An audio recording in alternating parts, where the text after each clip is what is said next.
Assalamualaikum warahmatullahi wabarakatuh. Alhamdulillahi rabbil alamin wassalatu wassalamu ala asyrafil anbiya'i wal mursalin wa ala alihi wa sahbihi ajma'in.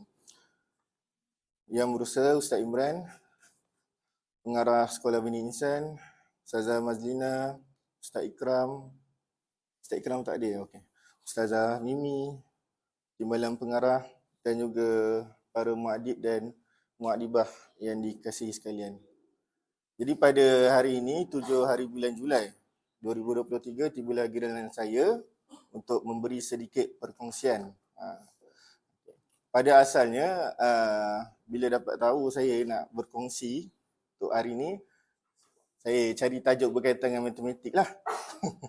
Matematik dengan Islam, itu asalnya macam tu. Tapi bila baca artikel apa semua kan, baca Google semua, Google Scholar, macam berat jugalah sebab dia melibatkan ada ayat Quran dan inilah. Masa tu cadangnya pasal matematik Islam, lepas tu ada kaitkan dengan Al-Khawarizmi lah. Tapi bila fikir balik macam agak berat, jadi saya memilih untuk berkongsi tajuk yang lebih mudah. Jadi pada hari ini saya akan berkongsi, tajuknya ialah cara untuk menarik minat pelajar di dalam kelas. Dia banyak cara, tapi yang saya kongsikan ni adalah cara yang basic dan umum lah, bersifat umum. Dia ada macam-macam cara, ini cuma yang basic saja. Jadi yang pertama, apa yang kita boleh buat adalah kita menggunakan kaedah pembelajaran yang interaktif. Apa yang dimaksudkan dengan interaktif? Jadi interaktif ni, kalau kita dengar macam ada kait dengan bahasa Inggeris, interact. Dia macam interact. Kalau interact ni maksudnya macam kita berhubung, saling berhubung. Kalau saya tengok di dalam kamus, interaktif ni maksudnya ialah saling bertindak ataupun saling berhubung antara satu sama lain. Jadi dalam kes sesi pembelajaran ni maksudnya bila pembelajaran yang interaktif maksudnya murid tu dan juga bahan ataupun sesi pembelajaran tu dia berhubung ataupun berkait. Jadi dekat sini contoh yang saya boleh bagi kalau dalam kelas. Contoh kalau guru dia menggunakan video.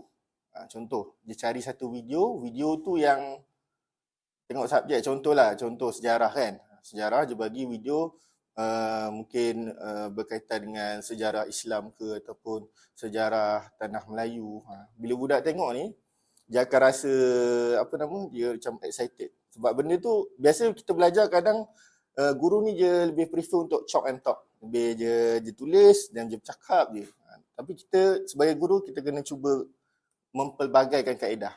Itu contoh video. Ataupun selain tu kita boleh guna, kita boleh bagi pelajar buat persembahan.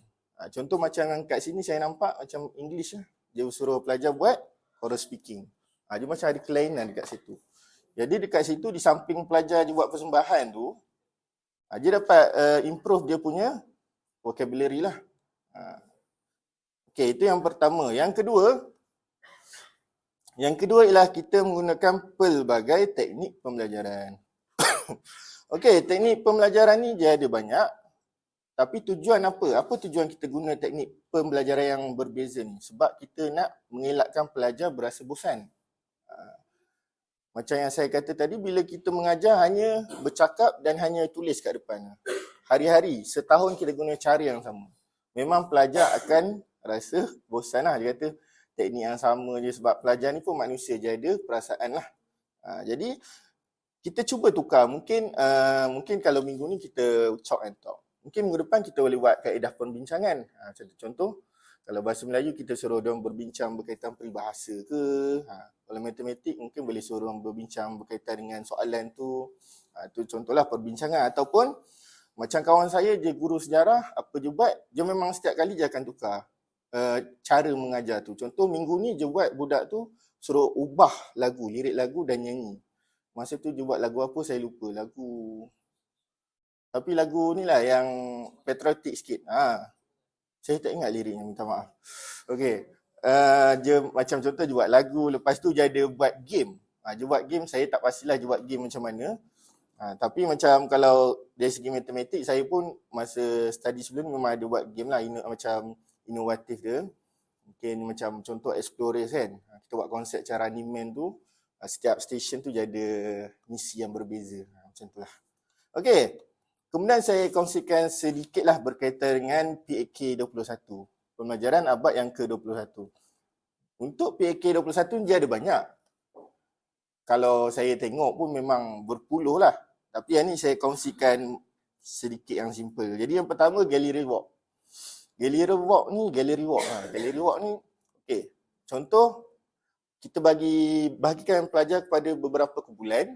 Lepas tu kita bagi diorang kertas mahjong dan diorang buatlah bahan untuk dibentangkan. Lepas tu dah siap, mereka akan tampal dekat stesen masing-masing dan cara dia, seorang pelajar akan stay. Yang lain tu akan bergerak dan pelajar tu akan bentang. Itu kaedah dia, gallery walk. Itu yang inilah yang saya boleh kongsi. Lepas tu spin and think. Dia nama macam rare, tapi bila kita tengok, rupanya cara kita nak pilih pelajar tu untuk jawab. Contoh kita bagi soalan dalam kelas, lepas tu kita nak pilih pelajar tapi kita tak nak main petik pakai mulut kan. Kita nak macam random. Macam kita balin dadu, dia random.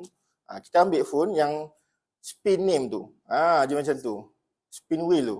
Kita isi nama dalam spin wheel tu, tulis nama satu kelas dan kita spin. Dia random lah, bersifat random. Jadi kat situ pelajar je bila dia tengok tu dia macam nervous. Siapa yang kena. Macam tu lah. Okey, itu yang kedua. Yang ketiga, memberi maklum balas kepada pelajar. Positif dan juga negatif. Dia ada dua lah. Yang positif dari segi positif ataupun dari segi negatif. Okay. Yang ni apa maksudnya? Ni saya bagi contoh apabila kita minta pelajar tu jawab soalan. Contohlah kita bagi soalan kan. Okay, kalau saya tanya, 2x tambah 1 sama dengan berapa? Kira macam tu lah. Contoh kan. Lepas tu ada pelajar tu dapat jawab. Kita pujilah. Kita puji tahniah. Ataupun sebelum ni Ustazah Ayuna jadi cerita. Dia kata, dia suka puji Ehsan. Saya ingat. Dia puji Ehsan, kata Ehsan ni bagus apa semua. Bila dia berjaya jawab macam tu lah. Okay. Ataupun kita boleh bagi hadiah. Contoh, masa exam, pelajar tu dapat A. Ataupun highest. Dapat A+. Kita bagi dia hadiah sebagai motivasi. Bila dia dapat hadiah tu, dia rasa, seronoknya. Seronok kan? Dapat highest, dapat hadiah. Bila markah dapat tinggi, dapat hadiah. Jadi bila dia dapat hadiah tu, dia rasa macam dia nak cuba lagi yang terbaik. Lepas tu kawan-kawan yang lain tengok, dia pun rasa macam tercabar. Macam nak juga dapat hadiah tu kan. Mungkin dia bagi hadiah yang menarik ke. Duit ke kadang pelajar dapat duit ni RM10 dah seronok dah, boleh belanja untuk kantin. Okey. Selain itu yang bersifat positif. Kalau bersifat negatif pula macam mana? Bersifat negatif ni maksudnya dia hukuman. Maksudnya hukuman. Contoh, bila kita bagi homework, kita kena bagi tahu pelajar ni kata, kamu kena siapkan dalam tempoh yang ditetapkan. Contoh saya kata seminggu. Saya bagi hari Isnin minggu ni, Isnin minggu depan saya nak kutip. Kalau tak hantar, cakaplah denda apa kan. Jangan cakap siap je. Siap je nanti dia macam dia tak jelas. Dia kena bagi spesifik. Mungkin kata kena pusing satu sekolah ke berjalan. Tapi macam denda ke tu kan. Mungkin dia rasa berjalan. Ataupun mungkin kena ketuk ketampi ke. Yang penting dia nampak denda tu. Dia nampak denda. Ataupun contoh kata rotan ke. Macam tu lah. Bila dia nampak denda tu dengan jelas, dia akan rasa. Dia macam berasa risau kat situ. Tapi ingat dari segi yang negatif ni dia kena kontrol. Dia tak boleh 100% kita guna teknik yang negatif. Bila kita guna teknik yang negatif ni 100%, contoh memang kita bagi hukuman saja, tak ada pun yang positifnya, bahaya. Pelajar tu dia akan rasa tak seronok dan juga dia rasa macam beban lah. Dia kata bila dia masuk kelas masuk kelas yang guru yang asyik bagi hukuman ni, dia dah risau dah. Dia trauma macam tu lah. So elakkanlah, kita kena seimbangkan. Ada masa kita positif, ada masa kita negatif. Dia tak boleh sentiasa positif juga. Dia macam balance. Kita kena balance kat sini. Okey. Jadi itu je untuk cara untuk menarik minat yang saya nak kongsi. Tapi saya ada nak kongsi lagi satu, iaitu 3 sifat yang perlu ada pada seorang guru. Yang ni dikongsi oleh pensyarah saya lah masa saya belajar. Okey, dia panggil sifat ni 3F. 3F bahasa Inggeris semuanya. Yang pertama kita ada fair. Yang kedua firm. fair, firm, dan yang ketiga kita ada friendly. Okey, jadi yang pertama ialah fair, adil. Apa yang dimaksudkan dengan adil dekat sini? Maksudnya guru ni dia kena bersifat adil. Dia tak boleh ada murid favourite dia setiap masa. Contoh kalau murid itulah yang dapat attention, murid tu yang dapat hadiah semua. Murid yang contoh murid lain tu diabaikan. Kita tak boleh buat macam tu. Kita sebagai seorang guru, kita kena bersifat adil. Contoh bila kita bagi ilmu tu, semua dapat sama rata. Kalau ada pelajar yang tak faham, kita cuba fahamkan dia. Kita kata, kalau dia tak faham, kata, okey, cuba cari saya masa free, saya inilah explain. Jangan kata, lantak awak lah, awak study sendirilah. Kita tak boleh ada sifat tu. Guru ni dia kena ada sifat yang, dia kena cuba something nak bantu pelajar. Dia kena ada sifat tu. Itu yang pertama. Yang kedua ialah firm. Firm ni tegas. Guru ni dia kena ada sifat tegas gak. Dia tak boleh macam terlalu santai. Macam biarlah dia orang tak siap homework, tak apalah, dia orang penat. Dia tak boleh tapi jangan macam banyak sangat. Dia kena, sebab tu saya kata dia kena balance. Jadi dalam tegas ni, bila kita kata A, maka A lah. Kalau contoh kita dah bagi homework tu, kata seminggu kena siap, bila tak siap tu, kita jangan, tak bagi can lah, biarlah tu kan. Kita kena buat apa yang kita kata. Kalau tak, nanti budak je akan ambil kesempatan. Dia akan tengok, cikgu ni dia kata je nak bagi denda, tapi tak buat pun. Tak payah buatlah homework dia, macam tu. Pelajar je akan berfikir macam tu. Itu yang kedua, firm. Yang ketiga ialah friendly. Friendly ni macam mana yang dimaksudkan? Adakah kita perlu ajak mereka makan keluar bersama? Tak. Friendly maksud ni kita ramah dengan dia, ramah dengan pelajar ni. Kita jumpa dia orang, kita tegur. Kita ambil tahu pasal mereka. Mungkin berkenalan dengan mereka, mungkin tahu berkaitan dengan keluarga mereka ataupun keadaan mereka semasa, macam mana emosi mereka. Kena ambil tahu. Jangan, kita tak boleh macam dia orang tengah stres, kita macam itu bukan masalah aku. Kita tak boleh macam tu. Kita kena ada rasa consider tu. Kita kena fikir. Contoh nak bagi homework kan. Kita tengok guru-guru yang lain. Guru yang lain pun bagi banyak homework. Mungkin kita fikir saya tak boleh bagi homework kot. Sebab yang lain dah bagi banyak homework kan. So kita consider sikit kat sini. So itu 3F yang perlu ada pada seorang guru lah. Dan saya sangat berpegang pada prinsip ni. Sebab apa yang saya nampak, kebanyakan ada segelintir guru yang zaman sekarang ni memang dia lari daripada prinsip ni. Kadang dia pergi lepak dengan student sampai, macam nak cakap dia tak ada gap. Yes, istilah ni tak ada gap. Dia tak ada gap. Contoh saya nampak guru dan student ni dia lepak dekat kedai makan.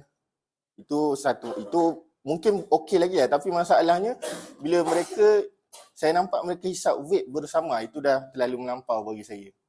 Walaupun kita sebagai seorang guru, sebab kita adalah role model, kita adalah contoh teladan kepada pelajar. Bila kita tunjuk benda yang tidak baik, pelajar dia akan ikut. Dia kata, cikgu aku ni boleh buat ini, boleh buat itu, benda yang tak baik, kenapa aku tak boleh? Macam tu. Dia nampak kita ni role model. Jadi kita sebagai guru kena tunjuk contoh yang baik. Jadi akhir kata tu, macam saya katalah, kita ni guru ni role model. Jadi bila kita nak buat perkara yang tak elok tu, kita ingat balik.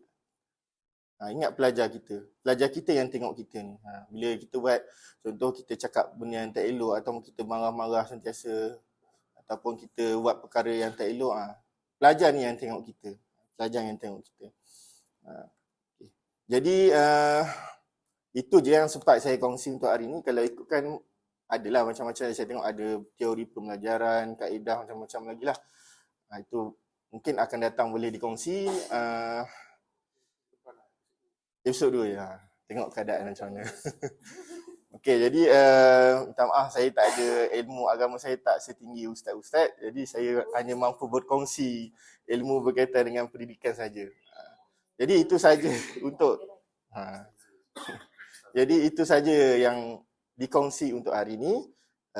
Saya sudahi dengan Assalamualaikum warahmatullahi wabarakatuh.